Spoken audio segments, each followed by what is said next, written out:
Gentlemen,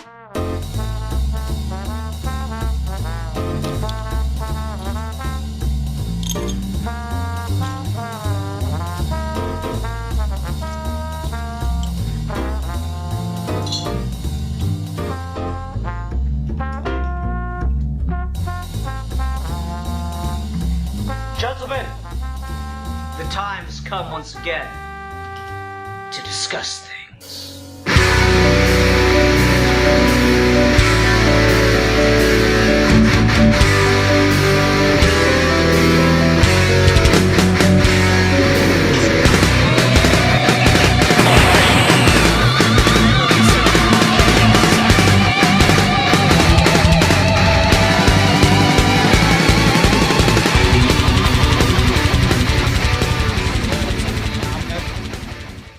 Hi everyone, welcome to another episode of Geeky Gentlemen. I'm Sid Part 2. Joining me today is... A geek for fun. And Steve. And Steve. Alfie has picked our topic this week, so Alfie, what are we talking about? This week I decided to talk about something that I didn't really give much thought to until recently when I was sitting with my wife and we were just talking about like shows to watch, and we were looking at like, a bunch of highly recommended TV shows, etc., etc. And I was just looking through the list. I watched a couple of trailers for some of them. And I was just hit with this sudden sinking feeling that I really did not want to watch anything. I was like, can we just put on a movie? And so my topic for today is TV shows versus movies, or I guess my personal argument for why TV shows suck and movies are cool.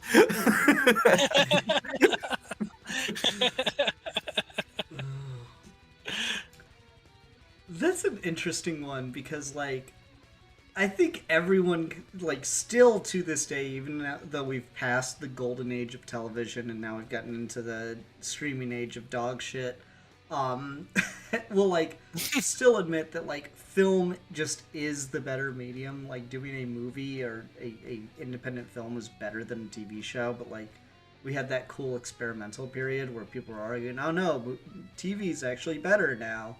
And they were wrong. It's just TV finally got like good properly. But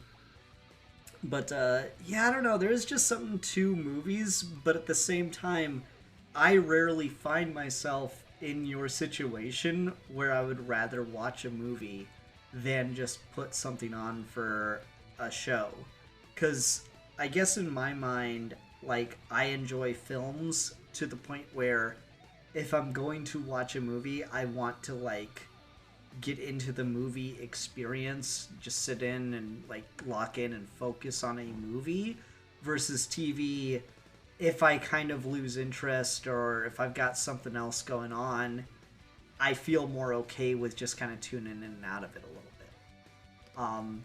So I guess I think of movie more as like, you know, filler, and or TV more as like filler, and movies more of like an independent experience. Yeah, and I think- that's go ahead, Steve. No, go ahead. So that's kind of like, I think, like a crux of a lot of things, because like I know exactly what you are when we're like, you almost, especially when you get to like the adult life and you've got like a whole fucking family, so you know this more than me, but like that choice of where you spend your time, right? You've only got so many hours in the day after work. You've only got so many hours like after family time and like individual thing. Like to sit down and like watch something is a commitment. And like a movie, there's no real way to half-ass watch a movie, at least not like effectively, right? You do need to just be kind of all in for it to a certain extent. But like, I think the argument for me then becomes then is TV's competition, which I used to when I used to be like a prestige guy where I'd be like fucking, oh yeah, I want to watch all of Breaking Bad, or oh yeah, fucking Daredevil just dropped, so I want to watch all of this, or oh, I'll try The Sopranos, or stuff like that, right? I was much more like, oh, this is kind of like TV light, or sorry, movie light. This is like a diet version of this, and the benefit is there's just more of it. But now when it's like I'm picking something that I can like half pay attention to, I'm like, well, my competition then is a video game. It's not like a movie. Like the experiences feel different, and the limitations then suddenly like come really, really jarring to me with what TV can't do. That gets distracting for me. At least where I am right now. Yeah, I think that, and you brought up The Sopranos, and Breaking Bad, and I think that that sort of golden age period of prestige TV from like the late 90s to the end of the aughts, there was this argument to be made that if you did have like a family or you were busy and you just wanted to watch something after work, you could just pop in like an episode of The Sopranos or Mad Men or The Wire and get an equivalent to a movie satisfying experience. But I think a big reason of the shift happens now is TV shows in general, I think right now are just so bad that it's hard to make the argument to want to watch a lot of those over movies unless you're saying that you want to watch old TV shows, in which case I totally get that. So, Ian, I remember you were watching episodes of Columbo for a while Mhm. there on a regular basis, and uh, when I get home from work, I usually just like I'll pick a show that I want to watch, but it'll be an old one. It'll be like Frasier, or it'll be rewatching Mad Men, or like The Twilight Zone, or something where that contained episodic format is allowed to tell a whole story and it's told competently and it's told in a satisfying way where I can pay attention to it without having to have the sustained engagement of a movie. But the problem you run into now is so many crappy modern shows have episodes that are like 50 to an hour and 20 to an hour and a half long. They're all trying to pretend to be movies, but none of them are as satisfying as a movie can actually be. And so the entire air that you get for wanting to sit down and commit to watching a TV show kind of gets sucked out when you look at that runtime and you realize out of this 90 minutes you spent watching this TV show, only the last 20 minutes were worthwhile and you'll have to wait for the next episode. And so it makes it hard to want to watch a TV show. I mean, at this point, when I get home from work, I don't really watch TV shows anymore. I'll like catch up on either the news or like a sports thing that I wanted to recap, and then after that, the TV is just like background noise music while I read or do something else or watch a movie, because the appointment viewing TV, the kind where you could just like tune into an episode a night of something, just doesn't exist anymore, and its replacement isn't particularly satisfying. Yeah, it's weird because I think I'm like the biggest TV watcher of the three of us at this point. Then, from what you two are describing, and like for a while, Haley and I had like three or four shows we were working our way through where to prevent just the boredom that comes with doing a binge of a show, where like you start a thing, you're excited to get into a show, but then you just start watching maybe one or two episodes a night, and you just keep going until you're done. And that gets like eventually you just get like bored with the show, and then don't finish it. To try to prevent that, we kind of stumbled onto doing a thing of basically kind of replicating a programming block where I'd watch like one episode of like three or four different shows a night, depending on the length. So like if it was that half hour segment, we'd do like two or three episodes or one episode of two or three different shows. If it was that like 45 minutes to an hour, one episode of those, and maybe do two episodes a night kind of thing, two different shows. And that was like working really well, but then finished all the shows we were actually interested in. And now I'm like, yeah, I'm just kind of browsing around, watching random shit, trying to find like the next thing that's gonna scratch the itch. Right now, the thing that's doing that is Night of the Seven Kingdoms. So tune in next week for that. Spoilers. And we only got one episode of that left, so you're going to be out of I luck know. pretty soon. Yeah, I mean, I hope they're going to be pretty rapid on making that. They've got two more stories left to adapt that George R. R. Martin's already given them the plot for, so I'm assuming a season each. But yeah, it's just, those are like, that I was kind of trying to wait that one out, but I wasn't sure exactly how long it would be. I'm like, well, they're already a couple episodes into it, and then I didn't realize how short the episodes were. So it was just kind of a whole ass thing. Um, but yeah, you just kind of get. That was like our thing for probably the first year Sabrina was growing up. We were just doing that, and now I'm kind of just looking for something else. But I've also just gotten into older TV by doing that. It goes back a decade now when I was going through it, but like on a whim, I just decided, fuck it, let's watch all of Star Trek. And so I just, one episode a day or one or two episodes a day of Star Trek, just getting through all of those series. And then as soon as I finished, they're like, Discovery's a thing. And I'm like, well, maybe I'll watch it. And I didn't. And I'm probably better for it. You bring up a good point, though, of like that sort of completionist mentality for a TV franchise that I think all three of us probably had a phase of. And it's just so hard to sustain the older you get. Like, I remember when I was a kid and I was first getting into watching anime on Toonami, and the realization that what I was watching was a dub of a thing that had already finished its run in Japan.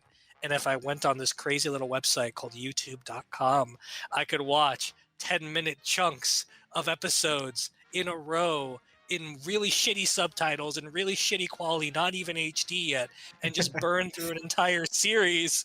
And then very quickly realizing, oh, wait, there are other illegal sites that stream the Japanese broadcast live, and they will give you subtitles. And I got into that shit. So, like, as a kid, I would have those fixations on that are TV focused of I need to follow this serialized, almost sort of soap opera-esque story, and you just keep continuing on when you add that as like a part of a fandom. Like Buffy and Angel were the same way for me, where they were not long over, but basically over by the time I started watching them. So it became this thing of like, I've seen all of Angel. Now I got to see all of Buffy. Now I got to watch all of Firefly. Now I got to watch all of Dollhouse. And that structure kind of held because the TV I was watching was, if not consistently good, there was enough of a payoff at the end of each one of those steps where I was enjoying it. And then over the last couple of years, I've been going through watching all the Gundam series in mostly chronological order. And that's fun because we're talking about 20-minute chunks. We're talking about something that I'm already sort of committed to from like just a concept perspective. So like if it's got giant robots and they're fighting a perpetual war, I'm going to watch it. That's just a cool idea to me. So it's easy to do.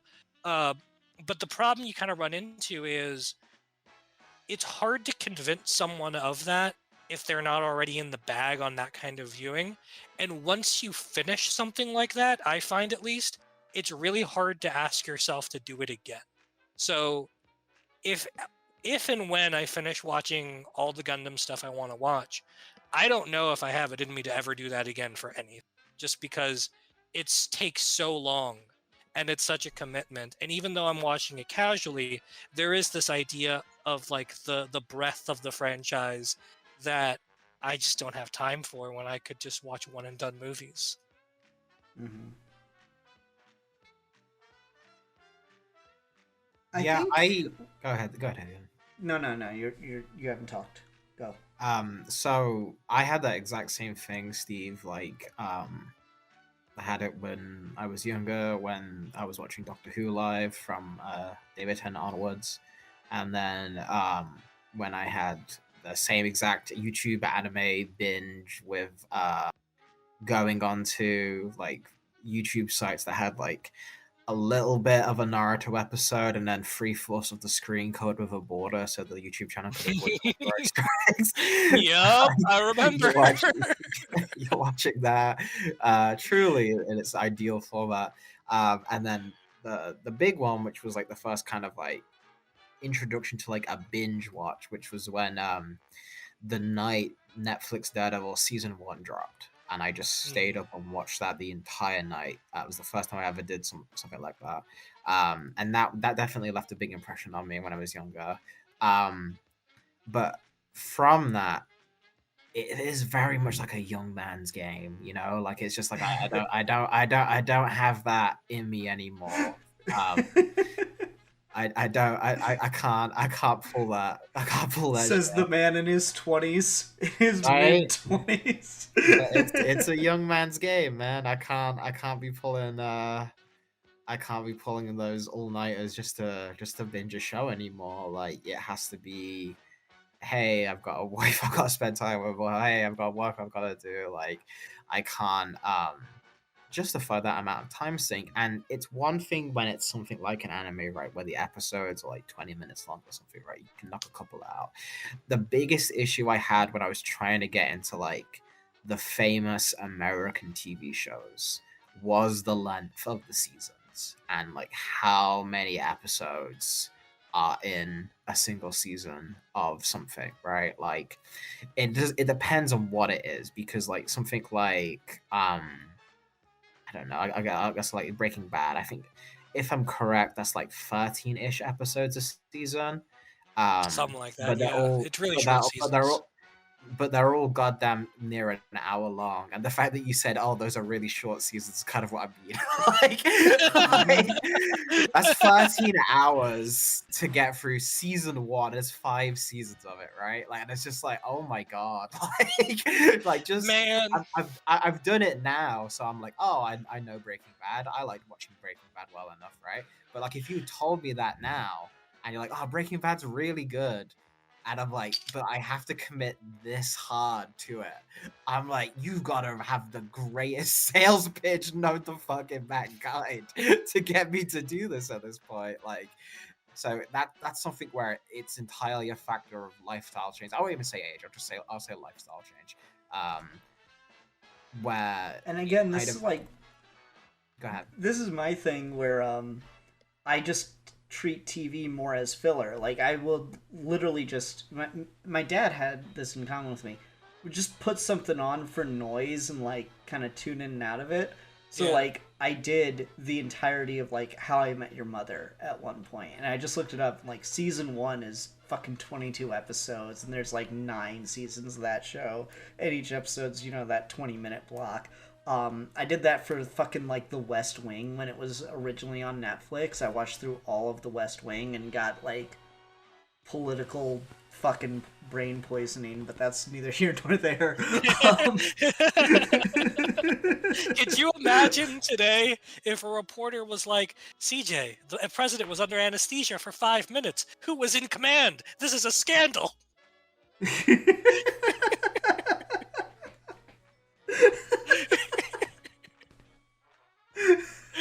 Can you imagine the president giving over power to the minority party because his daughter got kidnapped? It just wouldn't it wouldn't happen then, but like it just, could you imagine how pissed his base would be? It's like, and fucking John Goodwin was president for like 3 episodes. They're sitting there like having all the cute conversations. Does he get a presidential library? And it's like, meanwhile, in reality, that would be like, he's just gonna fucking take over the world. Like the fucking season's like, well, we can't do that. It would be too we would look too party prone and too partisan if we took advantage of the magnanimous respect of power that the president has just handed us. And I'm like, no, you know, that's Aaron just what would happen. He just lives in a different reality. He had that op-ed a couple of years ago where he's like, the Democrats should nominate a Republican for president. I'm like, oh, dude, you clearly just live in the West Wing universe. You're not making it up. That's just what your brain is. It's just the West Wing infestation. Yeah. And like, even though I liked things about the West Wing while watching, I was still like putting it on for noise. I remember specifically like, that was when I was still living with my mom, and I decided, because it was shortly after the Lego movie came out, I decided to get back into Legos for the first time, and so, like, that was the thing I was doing while watching The West Wing, was I was just pouring out these huge piles of just mixed brick and, like, separating it by color. while I was just watching West Wing. So like for me, TV is almost always like more of a filler thing. Like it's funny because Aaron has like posted on public multiple times now. Anyone got any shows to recommend us? And I keep recommending the same one, and she literally never responds. And it's like Taskmaster. Oh man. It's like never heard you talk about it, so no, you've never fucking watched it. I'm like, well, you should fucking watch Taskmaster because it's just brilliant, fucking like hilarious television, but it's just a fucking game show, right? Like, so I don't feel bad if like I lose interest for a few minutes and I just kind of tune out. And like Haley and I have both had this while we were watching all of Taskmaster with this fucking 19 seasons now. Where we'll just like tune out for a little bit and like look at our phone, and then we kind of come back after something outrageous happens, and then you just look to the other person and go, "The fuck's the task you said? What are they trying to do?" And it's kind of good for that. It's like again, I think TV, for better or worse, it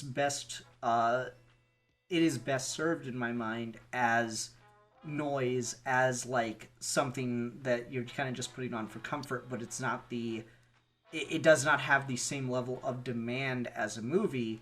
And it's funny to say that because there's certainly movies that are really trying to, you know, do anything profound, let's say, that, you know, they're just kind of there to be, you know, your popcorn movies, so to speak. And yet, even those seem to demand a different level of your attention than something like TV does. Yeah, there is something to be said that the streaming age has kind of undercut what the whole appeal and respect for what a movie is, because it puts the same pressure on the person, even though these are two very different kinds of experiences. Because with movies, there before streaming, right, and before the advent of everyone having a DVD player in their PlayStation or whatever, if you wanted to go see a movie, you went to go see it in the movie theater. You could watch it on TV, but they would have commercial breaks. It'd be edited down. It's a very God, I different hate those. experience. Oh, I know, it's the worst, and they never think about where they're splicing the commercials. So it's a bad experience most of the time. But movies were exclusively the domain of the movie theater, and the idea was you're going to go to the movie theater, you're going to get out of your house, you're going to buy some popcorn, and you're going to have an experience where you sit there and your entire range of vision is covered by the screen, and it's going to force you, both through the darkness and the rules of not having your phones and all that, to pay attention to that screen for like that whole 2, 3, 4 hour period, however long you're watching it. And movies were made with that demand in mind. There wasn't this notion that, at least not until DVD started becoming a hot sellers, there wasn't this notion that the movie would have a life outside of the theater. And so they're all designed for that. I mean, you go to the worst made movie of like the 60s and it looks better than any movie made today because they knew that. With TV, though, because it's all appointment viewing, because so much of it is designed to be cable filler for things that you watch in between news segments or before school or after school, it's got that more casualness to it. That's why sitcoms work. That's why game shows work, because you're not forced and incentivized to scrutinize it. The prestige format of TV, where it wanted to put on the viewer this expectation of, no, you got to treat this like a movie, wasn't a bad idea necessarily, but those shows did have to earn that, right? Like, if you wanted to make people treat The Sopranos like a movie experience, you had to make a show that felt like you were in the movie theater, that captured you and enraptured you like a movie would, with all of the distractions you'd have around the house. And now that style has become more of just a buzzword and less of like a practice. So they'll talk about streaming shows as 13-hour movies or whatever, but they're not really like movies. They're not designed that way. We talked about on the streaming episode how Netflix will give people notes about the show is designed to be second screen. It's designed so that you don't have to pay attention, so you can scroll on your phone while you're watching it. And all of that stuff gives you a different expectation of what TV viewing is like. But because they try to use the prestige of movies, or they try to use the language of movies, it also kind of taints your expectations of what a movie is supposed to be.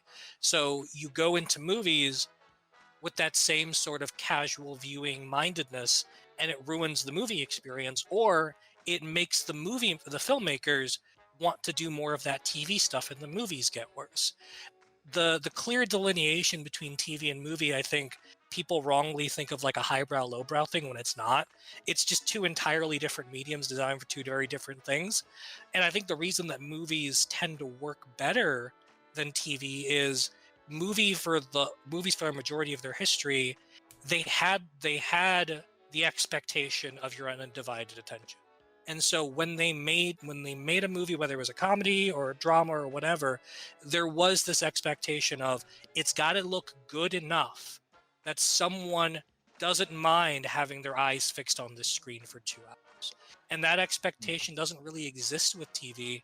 And because TV keeps trying to co-opt the language of movies, that expectation's disappearing from movies. Yeah, you touched on something interesting at the end there, which is kind of like the cross infection that's kind of happened, where like TV shows tried to be more like movies, and then movies tried to be more like TV shows, and now they're in this Hmm. weird middle, like the difference between like a high budget streaming show and a high budget movie kind of doesn't exist for a lot of things aside from just one had slightly more money and a shorter runtime for a lot of these things. Like, Yeah. um, I think that's really really weird that that's happened, and I wonder where like the next step after that is, because it's people have talked a lot about how Netflix and streaming like completely changed the movie industry, and kind of like once that genie's out the bottle, there's no way to go back. Um, but like I think people mainly approach it from the movie end of it. I don't think people really talk about it from like how it influenced what TV shows even get made anymore. Like there's been a lot of conversations about like the multi-season sitcom, right? Like Ian, you were talking about how like the game show was like something you can have on. I was like, when I was in the UK still, like um if my mom was watching something with like background noise or something, she'd have like Friends or something on, right? And like Friends, just like that type of idea of a show just doesn't exist anymore, where like actors could just stay on a series for an infinite amount of time and have steady work, and like people would keep up with it. But like if you watch season 5 episode 6 and then season 1 episode 3 came on right afterwards, you wouldn't be lost really. You just make dues. Oh, the hairstyle's different, they look younger here, this happened before, but like there's no like plot or anything like that kind of thing. Like Mm-hmm. it's Had that with designed, Seinfeld. I remember that being like a yeah. huge thing for like Seinfeld for years. It just like would play on TV, but they would just have like a hour block of Seinfeld, but the episodes wouldn't be like connected at all. Yep. So you'd get like the random Seinfeld bit where there actually would be a continuing story or some kind of element, or just Elaine's hair would wildly change. It was just whoa. That's something I really did love about the old sort of casual experience. Like my parents and I used to watch Seinfeld like after dinner on a regular weekly basis. And it would just be like you said, it'd be like 3 completely random episodes. And to this day, I don't understand why this isn't an option. For any streaming service that has a sitcom, just invent a shuffle button. Let me turn on Yeah. like fucking Frasier and hit shuffle and just watch a random episode of Frasier. I don't need to watch it from season 1 straight forward. That wasn't the appeal of a sitcom. Mm-hmm. Yeah, no, like that just this is just the premise and this is what we're gonna do every week, kind Yeah. of thing. My God, yeah, we don't make TV like that anymore. And I will. Sorry, guys. it's crazy that what was a workable model for fucking decades just up and vanished seemingly overnight. And it's like weird to see someone try to bring that back, because it never lasts anymore. Like they'll get like a season or so, and then they're just trying to do multi-part stories every season, or they're trying to like change up some dynamic every season, and it's like, no, that wasn't the premise though. That wasn't what made it work. I remember, I think about 2 summers ago now, maybe it was 3 years ago now, I don't remember exactly, but Suits, the USA original series from like the early 2010s, started streaming on Netflix. And Suits was not, it was a USA TV show. It was quirky dialogue and likable actors, but it's basically borderline incoherent for most of its runtime. But it's entertaining. It's just trashy enough and sharp enough to be really entertaining. And that's the kind of show we don't make anymore. That's the kind of show that Netflix put out of business. Then Netflix starts putting Suits on a streaming platform, and it becomes the biggest show Netflix has ever had since Friends. And the creator of Suits gets a revival greenlit with Stephen Amell that only lasted 1 season because it was terrible. Everyone's just watching Suits constantly. Suits AI videos are popping up everywhere. Suits TikTok becomes a thing. Because the formula of that, like, garbage brain USA TV show, your Suits, your White Collars, your Burn Notices, your Royal Pains, your Monks, they don't exist anymore. And when you give an audience that, you realize, oh, hang on a second.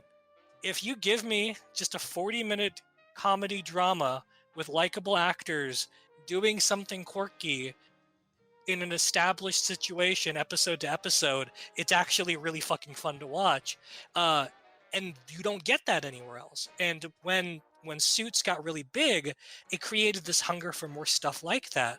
And last year, HBO Max started a series called The Pit, which is done by the same guy who did ER back in the day, where George Clooney became really famous. And The Pit had that same sort of model of, we're going to make a TV show that's just like the kind of TV show you would have watched in the late 90s, early 2000s.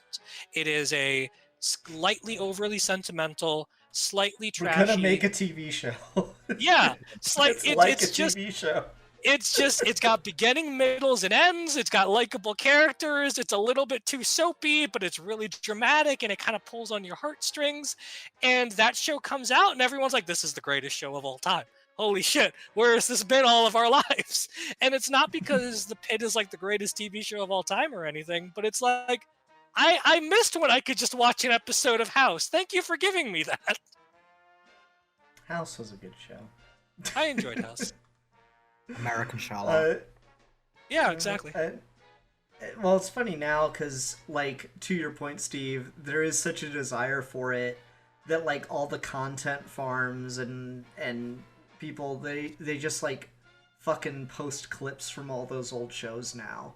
And it's like exactly so fucking like weird to have watched one of these shows of like, I've seen the whole show, I've seen this episode, but now it's, condensed into a fucking like vertical aspect ratio clip, and it's got a weird filter on it to not get hit by copyright strikes, and it's got like weird transitions because they're trying to cut through all the stuff to get all the beats of this moment and make it coherent. It's objectively worse in every way, but yet I find myself watching it. Why? You know the one that does like gangbusters? Like, I always see has like fucking like 50 million views on this random YouTube short. Is stuff from the fucking Punisher Netflix TV show. It's just like, I feel like a lot of like Republican fucking like people that don't know what that is just see this TV show about this guy with short hair that's killing people, and it's like brightly lit like a fucking like a halftime show. They're just like, whoa, what is this story about this guy? He's just going around killing all these people. It's just like, I keep seeing the people. It's like people who clearly do not know what the fuck the Punisher is about, but just these individual clips from the show on YouTube Shorts just do fucking insane numbers with people. It has like this weird audio. It's really, really strange. Yeah. I want to add to that, but hot take: first season of Punisher Netflix, second best season of Marvel television ever. It's legitimately really good. I just did not give a fuck. I remember trying to watch it, and I do not think I even got to the end of like episode 3 or whatever. What's the episode where the guy tries to sell him child porn and he just turns around? That I think is the last thing I saw, and I was like, well, that's just even from ridiculous. Punisher, which is really fit. That's from Daredevil, dude. Okay, well, there we go. That's Yeah, from so Daredevil second season. That's really I funny. didn't even fucking bother with Punisher then. There you go. That's great. I love that. I like a lot about that Punisher TV show, but that can be a separate conversation. But no, to your point, the other show that I see a lot of those clip farms from is Arrow, because the CW, they are experts in trashy TV, where it's not good, but it's good enough. It's your Riverdales, it's your Green Arrow shows, it's your Legends of Tomorrow and your Flashes and all that stuff. And they did have that full 22 episodes a season, those mid-season breaks, and getting a new season of television out every single year starting at the fall. And there's so much stuff that happens in those shows that you just could never get to in the way we make them now, where everything's condensed down to like 7 to 13 episodes. The idea that you could go through an entire 2 seasons of Arrow and get more story material there than I think the Daredevil show was ever able to do in the 5 seasons it has now. It's kind of nutty, but it works because Arrow's not a good show by any means, but there is this sort of like comfort food quality to a lot of this stuff, where it understands that for a TV show to succeed, individual episodes need to be formatted like individual episodes, even when the material is serialized. Movies run into this problem a lot too when they become franchises, but the biggest problem with like modern TV now is just, it doesn't matter if your show is going to be great or bad or whatever. You just got to nail this format of, can your episode have a beginning, middle, and end that's definable, that's structured in that way?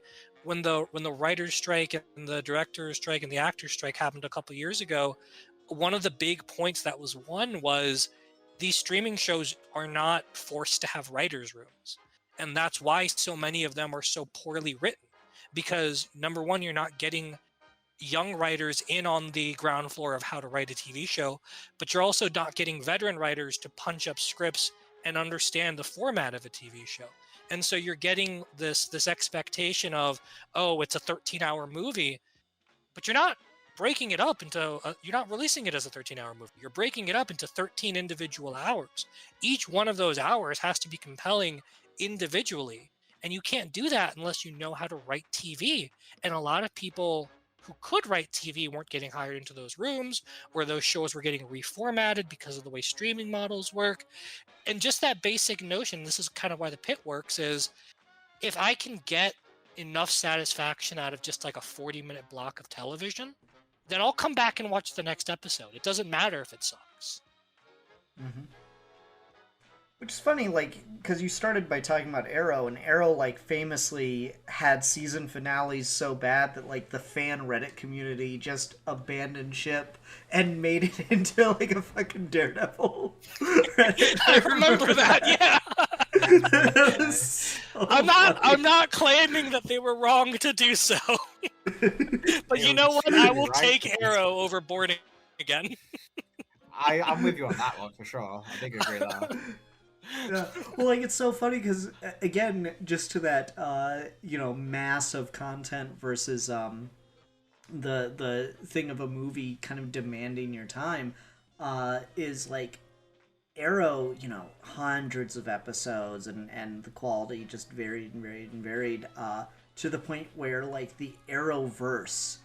I remember someone, like, after the Flash finally decided to stop running and like, kind of end the Arrowverse, or CWverse, I guess they were calling it by that point, in, like, one fell swoop, because nothing else was running anymore. It was only the Flash. And, like, someone was like, so if I wanted, now that it's all done, could I watch it all? And, like, they pull it up, it's like 538 episodes of television, all roughly 45 minutes long. Yep. It's the golden age. No, you had to be there because no one's gonna fucking do that. Yeah, Dude! It's such a specific ass moment in time. I did a weekly 5-hour live show on YouTube talking about every Arrowverse show plus Gotham. I remember No, you see, had to be there. you're even fucking crazier because you didn't even just do Arrow, you did Smallville before that as well. I did do Smallville. Yes, That's an Smallville. I extra, remember. that's an extra 11 seasons prior that. I remember. I did Smallville. I did Agents of Shield for a hot minute there. Jesus, like, God. good God, can you? That's a moment like that will never ever happen again. Like, it will never happen again. Like, that isn't that fucking crazy? Like, that's just never gonna ever be made again. Well, and that's the thing is like if you want to zoom out and be like, are we going to have an entire collective universe of superhero TV on at the same time? We still have that, but the gap in quality, the social consciousness of it is so vastly different now that it doesn't feel like it. I remember when Arrow was premiering, I want to say a junior in high school, something like that. Uh, and I remember the commercials coming on the CW, and people in my school who were not into superheroes were like, "Oh, are you gonna watch Arrow? Arrow looks so cool." When I was in college, and Arrow was still running, my friends and I who were not into comic books would watch the episodes of Arrow live together. We had watch parties for that show, and that's just not a thing people do anymore. Like, can you name one human being who's seen Wonder Man? I haven't. I can name a What, couple. Wonder but Man's a it's, show? it's a very yeah, it is. It is a show. Exact. My point exactly. There you go. Yeah. I don't know. It's just the like. I think a lot of it is just the post-COVID stuff. Because MCU, when they started doing their like Disney Plus shows, the quality just dropped off a fucking cliff. Because I remember, when they announced them, I was like, okay, WandaVision sounds kind of cool and kind of like weird and funky, and Tom Hiddleston coming back for Loki, because none of these actors, when they say they're done, are ever actually done. Was kind of interesting, and then you watch WandaVision, and everyone was pretty into it as it was coming out until it got to the end, and then it was just, oh, okay, beam in the sky, we're doing this again. And then fucking Loki, just the final episode having to be 45 minutes of sitting around and doing exposition just felt like such a fucking downgrade. And then, of course, in classic MCU style, particularly for that era of it, its ending was just a commercial for the next fucking thing. Instead of actually getting an ending, it's like, what if fucking Iron Man had started out that way, right? I am going to be appearing next time in the Incredible Hulk. Catch me there, ladies and gentlemen. No, exactly. So it's so fucking weird because Alfie, you mentioned this a little bit ago, but like movies are becoming a little bit more TV-fied because everything wants to replicate the MCU and have their like epic interconnected franchise, or every like movie that should just be a one-off is now turning into a franchise. Like, I know Steve loves them, and I'm not gonna like say this to dunk on them, but just for example, how weird is it that like Knives Out is a film franchise now? That really does seem like it was meant to just be one movie, and it is kind of weird that it turned into something more than that. And we get this with like a lot of other things too. I completely agree with your point. I think Knives Out is a weird example though, because that's just a murder mystery anthology.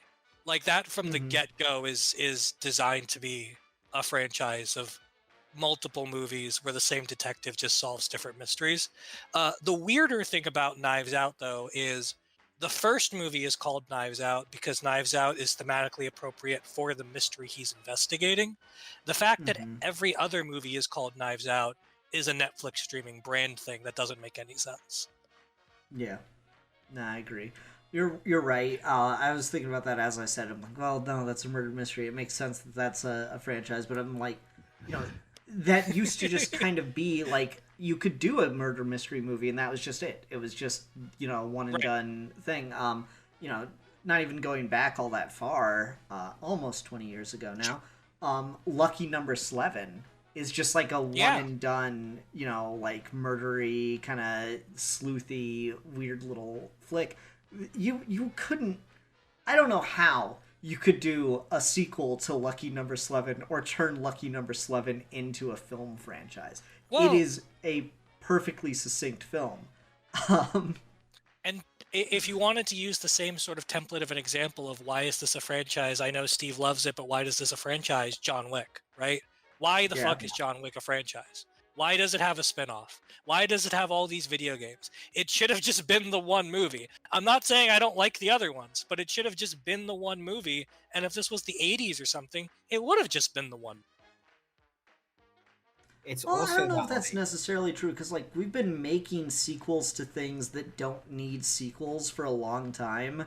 I know Steve disagrees with me on this one, but I fundamentally believe that they never should have made a sequel to Planet of the Apes. I like those movies, dude.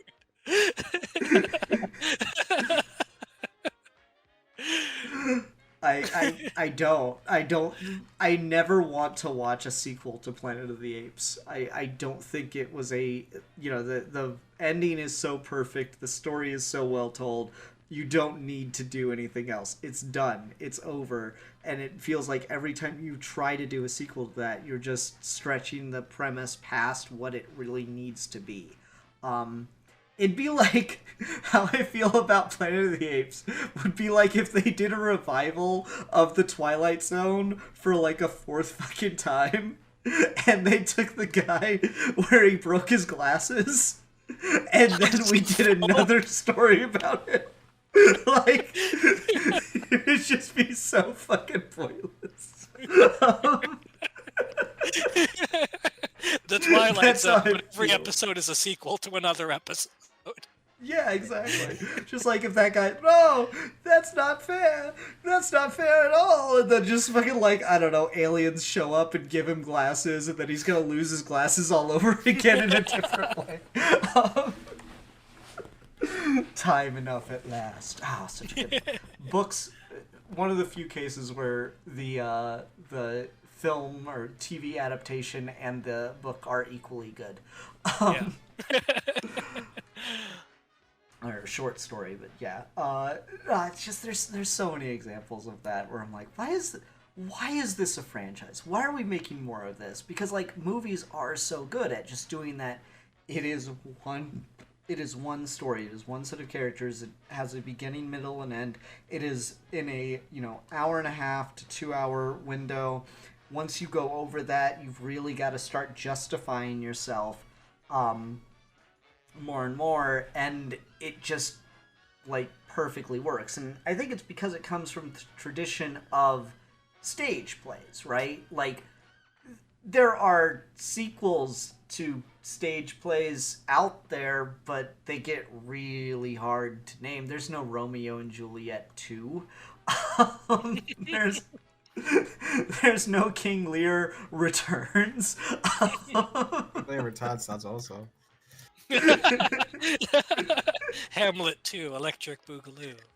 Yeah, like there are sequels to stage plays, but that's like incredibly rare, and so films are kind of the continuation of that. A lot of early films are just adaptations of either like novels or stage plays for the camera, and then, you know, they get more original after that for a while.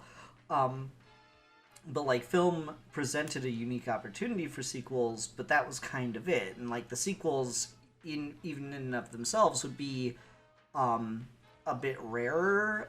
They would like follow different formats, rather they had to justify creating a whole new story. Or my favorite thing of when you can tell a franchise just has no legs is when the sequel is just a remake of the first film. They just do it all again. I love those so much. They're never good.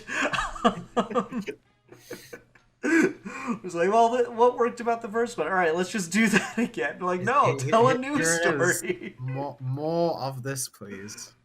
Yeah. I say that as a God of War fan. I mean, hey, you know what? At least if it ain't no broke, don't fix it. Um, and then they tried to fix it. They made him a sad dad, which is our next best option.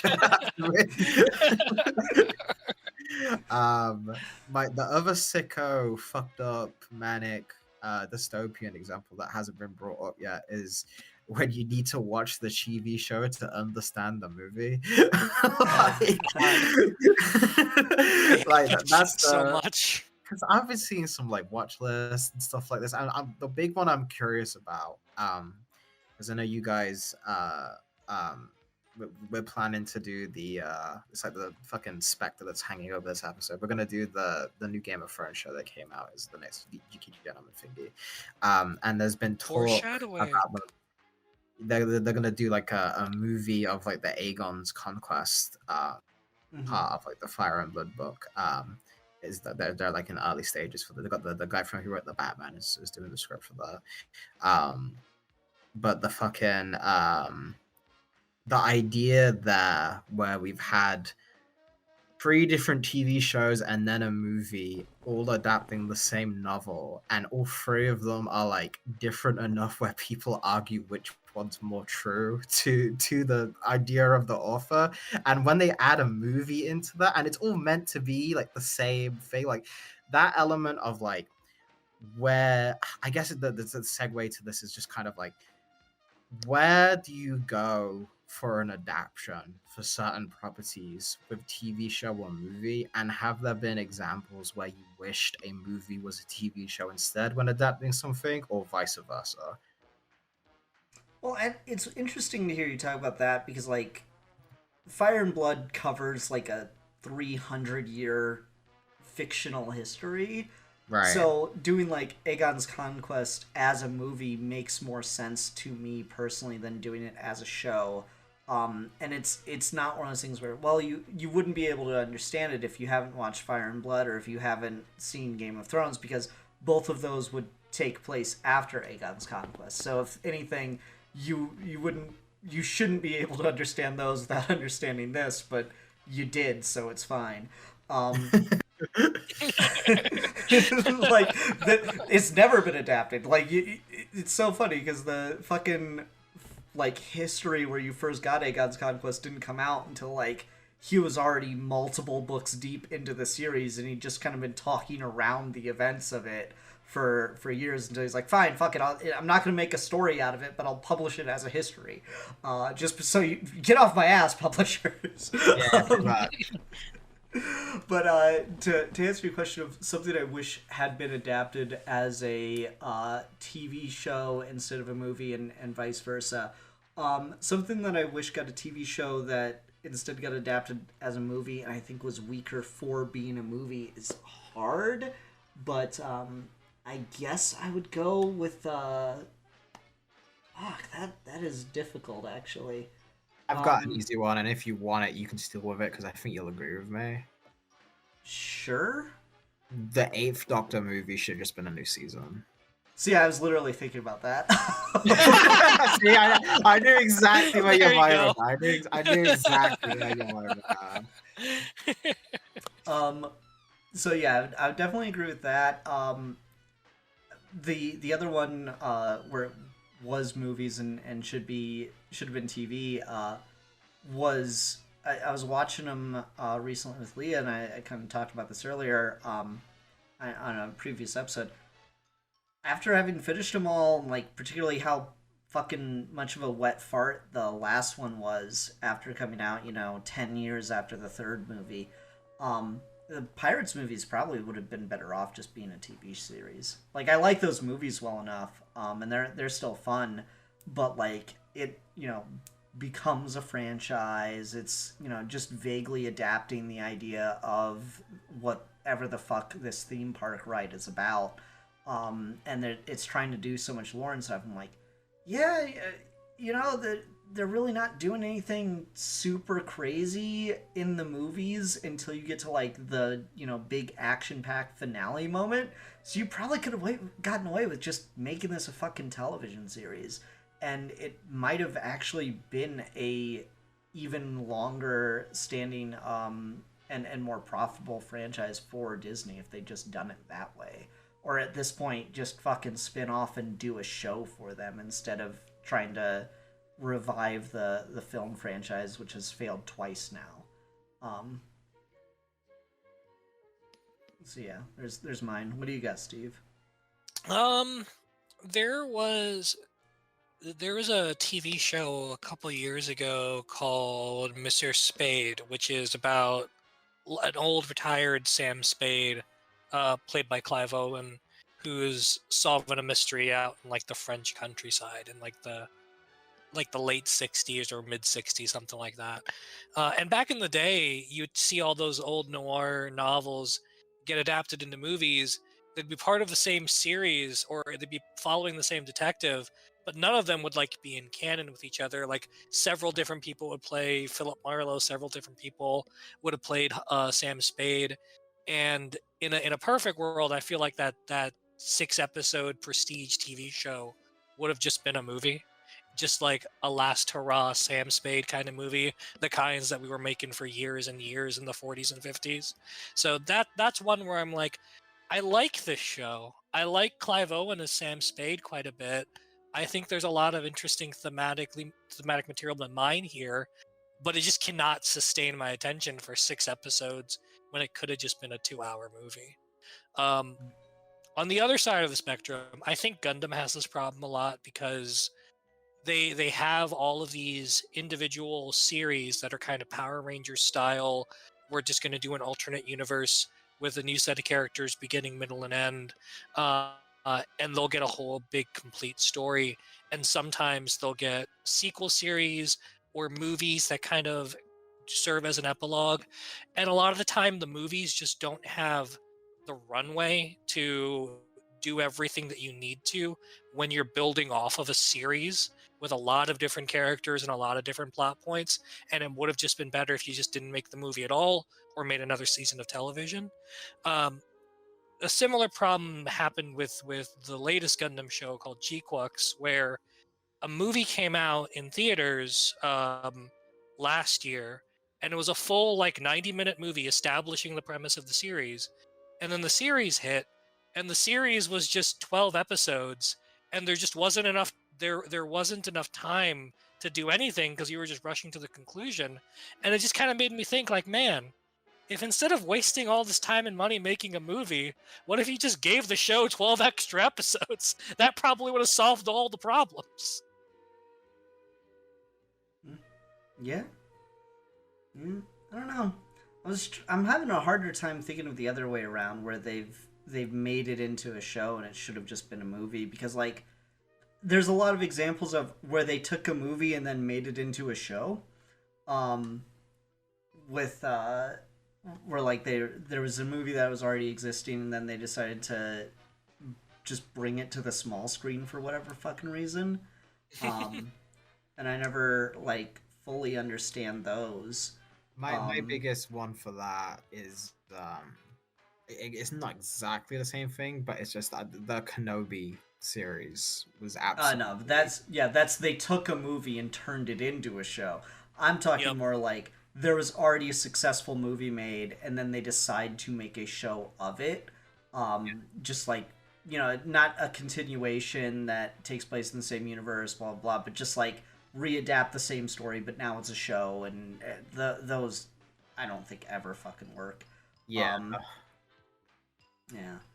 I don't know. That's a whole other thing of, oh, we're making, you know, a 12-hour movie or a 6-hour movie, and it's like, well, no, you're fucking not. You're taking a movie script and turning it that was meant to be 2 hours long and turning it into a 6-hour television series, and it's garbage. And like that was the big problem with, like, you talked about Kenobi. Kenobi at least had some like good cliffhanger endings and stuff.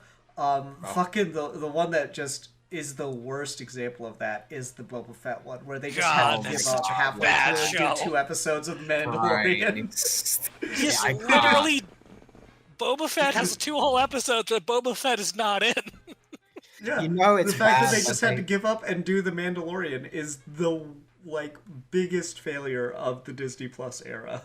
I know when that fucking when that show dropped, when those episodes dropped, I don't know what kind of PR let this slip through, but I remember fucking Tamura Morrison was on his Instagram, and he was just like, "Yeah, so what was that about? What the fuck?" Like, before this Boba Fett show, like he straight up fucking was like, "This is bullshit. I got promised the fucking Boba Fett show. I've been waiting for this for fucking 20 years, and then you guys just said no."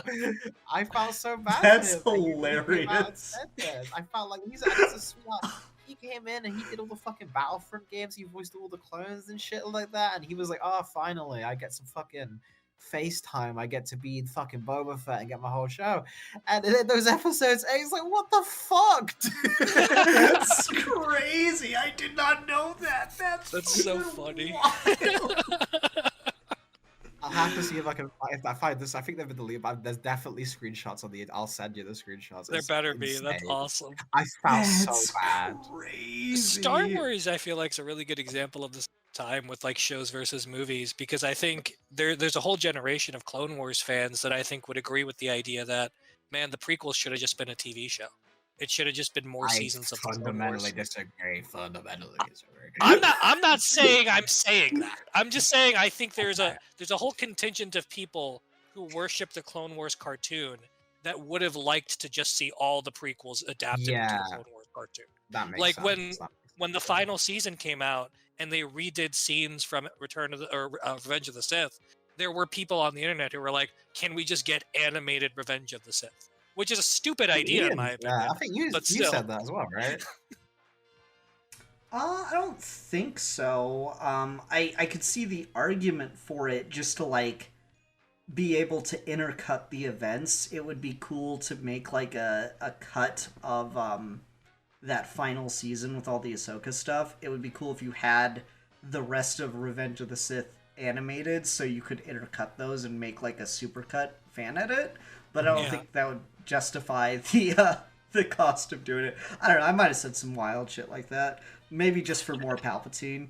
Though I still don't love his Clone Wars design. It's better than the fucking 2003 one, where it's just, that's the bad guy. But it's Oh, I still love not the good. 2003 one. It's awesome. He's such the devil, man. It's fucking hilarious. The 2003 Clone Wars rule that show. They rule something. They rule over a particular circle of boring hell, which is That's different what- than regular hell. That's the type of thing as well in the TV argument of like stuff that just doesn't exist anymore. The idea that cartoons that would be made to play in between commercial breaks, that what a concept that just does not. That's just not a thing. Like it's like, oh, here's a little short that will play before the next episode of a cartoon that's like 5 minutes of action that you can watch in between the commercials to keep the kids interested. And Or it's just like, no. Go ahead. Just the old school like Looney Tunes cartoons that would play in front of movies too. Like we Yeah, don't do yeah, that yeah. anymore. And I never grew up in a situation where we did that, like ever. I've never been to a movie that does that, except the Joker sequel. But that movie sucks, so we're not going to bother using that as a positive example. But like Looney Tunes is so fundamentally good at just like doing so much with so little runtime, and you could just put them in front of the old cartoons in front of new movies, and I guarantee you people would still be entertained. And Pixar, to their credit, like have those animated shorts before their new movies, but I feel like they're all the same. They're all just like the same sort of like after school. I mean, that's the special- problem with Pixar, though.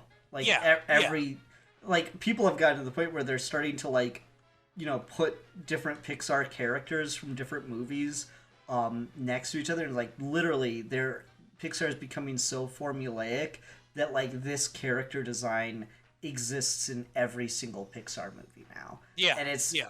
embarrassing Yeah. to just outline in that way. No, absolutely. And I think that's kind of the beauty of the old school Looney Tune cartoons is like they were not only were they well animated, but they animated things that you didn't see before. They were wild in their execution. It gave people the opportunity to test stuff out that you wouldn't normally see in animation. And because it's only like a 3 or 4 minute episode, you could just kind of make that the thing that your whole episode orients around and release it in front of a theater. Like, I go to the movie theater multiple times a week. I mean, I see a lot of movies, and movies typically at this point don't start until about half an hour after the runtime. And Oh that god, whole, too many fucking trailers. yeah, What's and worse that than a trailer is the commercials that the movie theaters run for themselves. Yeah. That's exactly it. So, like, if you have this half an hour chunk where the movie's just not going to start on time, then give me like 50% trailers for new movies and give me 50% Looney Tunes cartoons, and I won't complain. Yeah, no, I could be down for that. I'm definitely as well. Yeah. All right, we've been going for a while now. I think we're close to the end of the episode. Is there any like final thoughts we want to get out on this one, or are we just kind of circling around the same things over and over and over again? My last point, I guess, I'll just in the interest of fairness, because I know we talked a lot about kind of like what type of TV doesn't get made anymore, kind of thing. I still think like most of what I look for or get recommended if the idea for a show like pops up and we want to watch something is older stuff. I know like Mad Men's one that's been recommended, and like there's like another one like a couple of things like that, like renowned as like the classic, like the Empire's like top 100 like shows all time kind of thing. And I do think that it's just a case of like even the best of the best TV, because Ian, you talked about like the filler, like the background noise TV, and like there's so much just choice right now for like what you can spend your time doing or what you can spend fun. I'm more so been like, okay, if I want to have like a quality of something that I can talk about or like invest, I'm gonna have like audiobook playing in the background and set up that, right? Or if I'm sitting down to watch something, I fundamentally just can't like not pay attention to it, like with TV. And that's just kind of why it doesn't fill that niche for me of like having it be noise in the back. YouTube will do that, or like playing some video games in between rounds and then doing like household chores and stuff like that. So it, like the niche for TV that can only compete with is that kind of like movie experience where I'm sitting down for like a really engrossing narrative. And there's so many, the length of a TV show is such a big thing because you can spend time with these characters, you can explore so many different scenarios and so much more like depth and kind of like nuance of performance than you could in a movie. But a lot of it comes down to even like the best shows like directed all time. There's like an aura of how we film them and how we get them to look, and like the layer of kind of this is a TV show. It just you can almost tell at a glance a lot of time like this is a TV show, and there's just that aspect of it is like a big barrier for me for like getting more invested than just being like I'll just look up a movie. And I didn't used to have that, but it's definitely something that kind of like has become ingrained in my brain over time. I do think there is something to, and this is the last thing I'll say, to the TV series, like your Mad Men's and your Sopranos, as the equivalent of a great American novel that is televised. Because when you're thinking about what you want to do, like you said, like between reading a book or watching a movie or seeing a TV show or reading a comic or whatever, I think there's a part of you that has to also ask this question of like, what exactly am I looking for by engaging in this activity? Am I just really into this particular book I want to read because it's a good idea or it's a concept I'm interested in?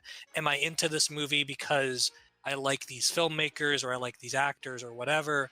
And it's the same with novels or TV shows, where if you're going to invest in a series, I feel like the only argument you can really make to give it that sort of reverence of paying attention every episode is you almost have to treat it like it's a great American novel, where every night you're going to sit down and you're going to do a chapter of it and you're going to watch it and you're going to focus and you're going to kind of appreciate the formal qualities of it, and then you keep going. And after about like a 6-month period or whatever, however long it takes you to get through that series, you've become invested in it as part of this greater routine, and the show has to warrant keeping your attention through all of that. When I was reading like Crime and Punishment or something, right? Like that's a long fucking novel, but the dauntingness of how long it is starts to feel more like a good thing when you get really invested in this world. And the closer you get to the end, the more you're just like, man, I wish it was just a few hundred more pages. I wish it was just a few hundred more pages. And I struggle to find TV shows that can do that, which is certainly a big part of the problem.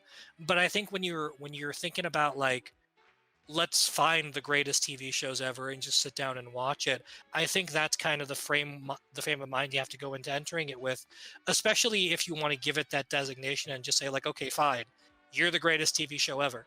I'm going to watch it and you're going to prove that to me as I'm experiencing it, or I'm going to look for that as I'm watching it, and just kind of do it in that sort of steady, structured format. That's how I did Mad Men when I first watched that show, where I just watched every episode like one night a week, or one night a day, one episode a night for like weeks on end. And I remember getting really enraptured with the show because I was like, wow, there's so much in every episode that feels like it's its own full, complete story. And then when the next episode happens, it's also its own full, complete story, but you see all the recurring themes that would not exist in this episode had I not watched the previous one. And that magic trick they're able to pull of like, how do you make every episode stand alone, but also feel enhanced by its position in relation to the rest of the series? And that's really, really hard to do. And it's really hard to find shows that do that.